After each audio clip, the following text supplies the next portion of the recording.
Welcome to Herman's Hot Takes, Eyes of the Dragon, chapters 61 through 70.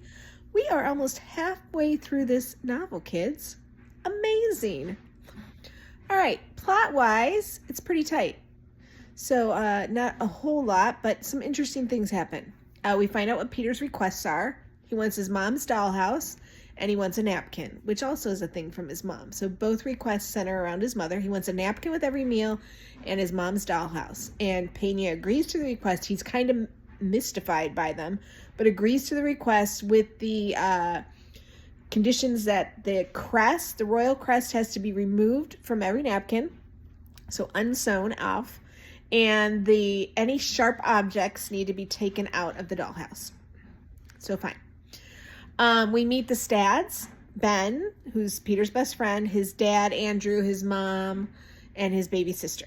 So we meet all of them, and they are basically being punished for their connection with Peter. You know, the kingdom is turned against them, the town is turned against them, but Ben doesn't care, believes in Peter, and defends him, even though it means getting beat up and all the things. Ben meets with Pena, agrees to be his go-between for Peter. Pena warns him not to do anything dumb. Don't even think about helping him escape. Don't be stupid. Ben still does stupid things, but Pena does warn him. So he talks to Dennis. Ben talks to Dennis, you know, Peter's old butler's son, and, you know, who was training to be his butler, and gets the napkins delivered. Dennis is going to deliver the napkins every day, and he and his dad find the dollhouse. Ben then sneaks in with the dollhouse, helps to deliver it without getting caught, and leaving Peter a note in the dollhouse telling him how Ben and Dennis both still believe that Peter is innocent. And finally, Peter's escape plan is detailed. He's going to take small pieces, small little fragments from the napkins, threads, and using the loom that works in the dollhouse, because we know everything works in the dollhouse, he's going to sew it together to create a rope.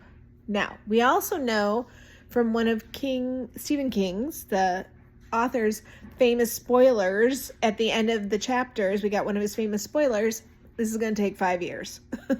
So we're in for a long ride, kids, to get to where we are now, to getting Peter out of the tower. But it looks like it's going to succeed, because he says he's going to be in there for 5 years. We're just not exactly sure how. All right. We have very quick mention of Thomas. He's mentioned at the start of almost each chapter. It tells how many days he's been in power. Not long, 15, 18 days or so. And within that time frame, he's already enacted what they called the farmer's tax, where not 8%, which would be fine, not 18%, which could be tolerated, but an 80% tax on the farmers of Delane. And we know that the farmers are now calling this Tom's Black Tax, and they're also calling him Thomas the Tax Bringer. Sorry, you can hear my washer going off. I'm washing clothes today, too. They refer to him now as Thomas the Tax Bringer, and we know that the wine is flowing freely in Thomas's court, and his brain is muddled, and we know that most of this stuff is being done because Flag is controlling what he does. So, just a quick paragraph mention of that for Thomas. I'm sure we'll get back to Thomas eventually, but this is really Peter. Actually, this is really Ben's section, to be honest. This is the section of Ben. All right, some other fun stuff in here. We've got some really good figurative language going on. Stephen King is writing really well in this section. He is describing, Peter is so grateful to have Ben as a true and loyal friend. He's like, oh my gosh, this is so amazing. And this is how Stephen King describes a true loyal friend, just a best friend. The world almost always seems like a very hard desert, and the flowers that grow there seem to grow against such high odds. It is such high odds to have a friend like Ben, like a true and loyal friend. So I just love that description of true friendship as being these flowers that just, manage to grow in the desert.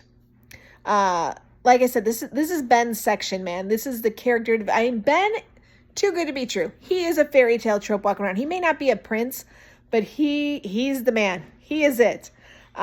He's wise. He's kind. He's described as brave, not afraid, quick, cool-headed, a heart, Most of all, he is described over and over again as loyal. Not only is do they say, is it direct characterization, Ben is loyal, but indirect characterization. Everything Ben does proves his loyalty to Peter. He's just loyal. He's just that friend that we all want. He's perfect. Ben's perfect. We got some symbolism thrown in here again. More weather stuff. Now, one of these is Pena using figurative language to describe weather. He says the phrase, the storms are not over in Delane yet, but only beginning. And he's saying that like things are bad. He's not referring to real storms.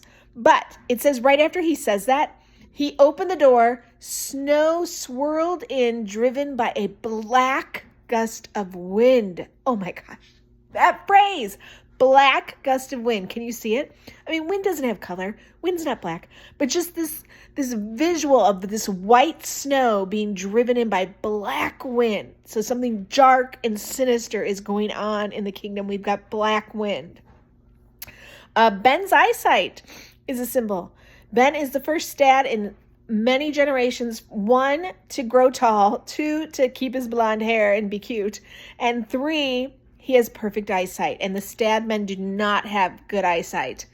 And he's the first one to have it. And that's a symbol of his seeing the truth. He sees the truth about Peter. He has good insight, good eyesight. Yeah, that's a good one. We got some theme stuff going on with Pena again. Logic versus emotion. Pena does his inner monologue. He has these thoughts in his head. Did he let his emotions, the emotion of disgust, rule him?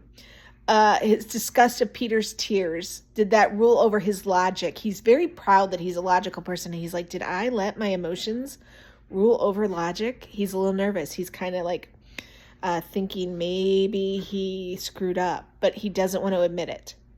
He's not quite there yet, but he's starting to do it. So we've got that theme of logic versus emotion. Which one should we let rule us?